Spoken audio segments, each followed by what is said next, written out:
अनपढ़ लड़की से कर लेगा ब्याह, पढ़ा लिखा भी अनपढ़ से कर लेता है, हाँ या ना? पर स्त्री पढ़ जाए तो फिर वो कम पढ़े लिखे आदमी से ब्याह नहीं कर सकती। ये सही है कि गलत केवल हम पूछ रहे हैं, आपके पास उत्तर है तो बताओ। अब इससे व्यवस्था बनेगी कि बिगड़ेगी?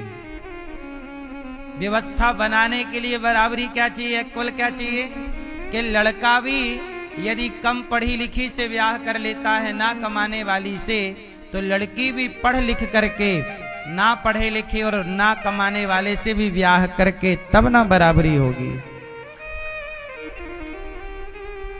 सही है? इसलिए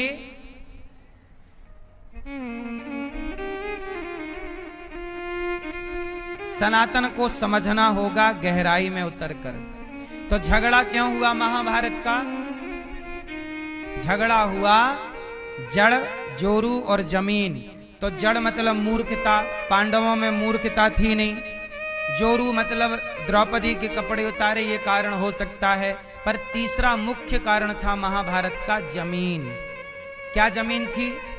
पांडव कह रहे थे हमें दुर्योधन 5 गांव दे दो। हमें क्या दे दो? क्या दे दो?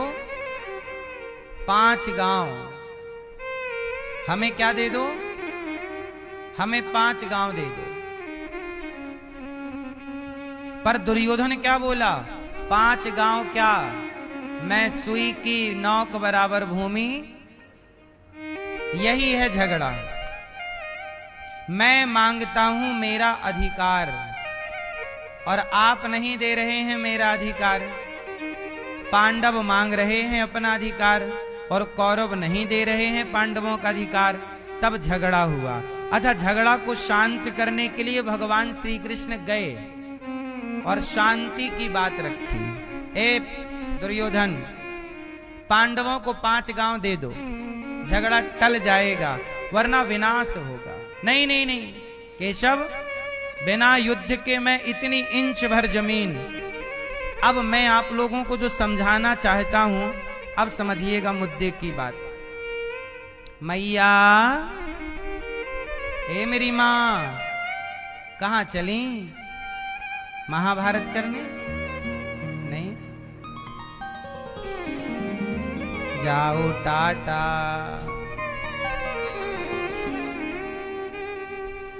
जल्दी आना। अब शांति से बैठो।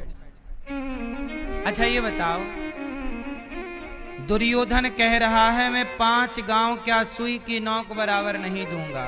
अच्छा, जब दुर्योधन मरा तो जिस जमीन के लिए लड़ा, क्या वो जमीन दुर्योधन के संग गई?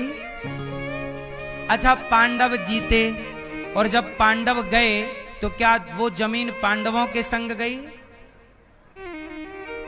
ना वो जमीन कौरवों के संग गई, ना वो जमीन पांडवों के संग गई। वो जमीन आज भी जहां की तहां पड़ी है और लड़ने वाले दोनों पक्षों का पता नहीं कि कहां गए, हारा कहां गया और जीता कहां गया।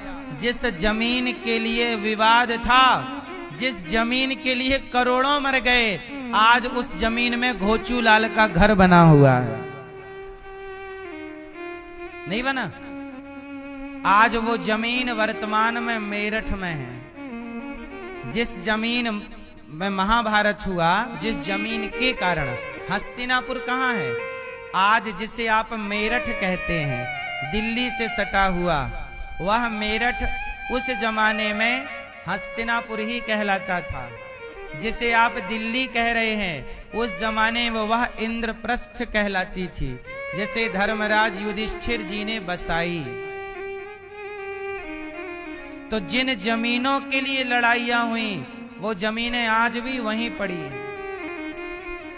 आज भी उनमें किसी किसी का घर है। लड़के चले। इसलिए कहता हूं, समझदार व्यक्ति झगड़े को नहीं चुनता। झगड़ा कैसा भी हो, विनाशकारी होता है। इसलिए आप सबसे हाथ जोड़कर प्रार्थना करूं, किसी से लड़ने की जरूरत ना पड़े, ऐसा सोचा करो। परिवार में सास बहू को, देवरानी जेठानी को, भाई भाई को, पिता पुत्र को, मित्र मित्र को, अड़ोसी पड़ोसी, कोई भी हो, कोशिश करिए कि झगड़े से बचें। झगड़ा किसी के लिए हितकर आज तक नहीं रहा। रावण ने झगड़ा पाल लिया, सीता जी को चुरा लाया, सबने समझाया लौटा दो सीता जी, लौटा दो सीता जी, लौटा दो, रावण लौटा दो सीता जी, लौटा दो। रावण को सबने समझाया, एक ना सुनी, और वही उसके नाश का कारण हो गया। इसलिए जब कोई व्यक्ति समझाए कुछ तो समझ लेना चाहिए। कई बार आप नहीं समझते, जैसे रावण को समझाने के लिए लंका हनुमान जी गए।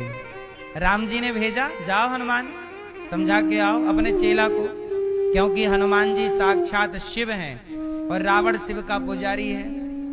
तो राम जी को लगा शायद गुरु जी समझाएंगे तो चेला समझ जाएगा, पर रावण इतना घमंडी था कि वो गुरु की बात भी समझने को तैयार नहीं था। और जब नहीं समझा तो हिस्से में आया सर्वनाश।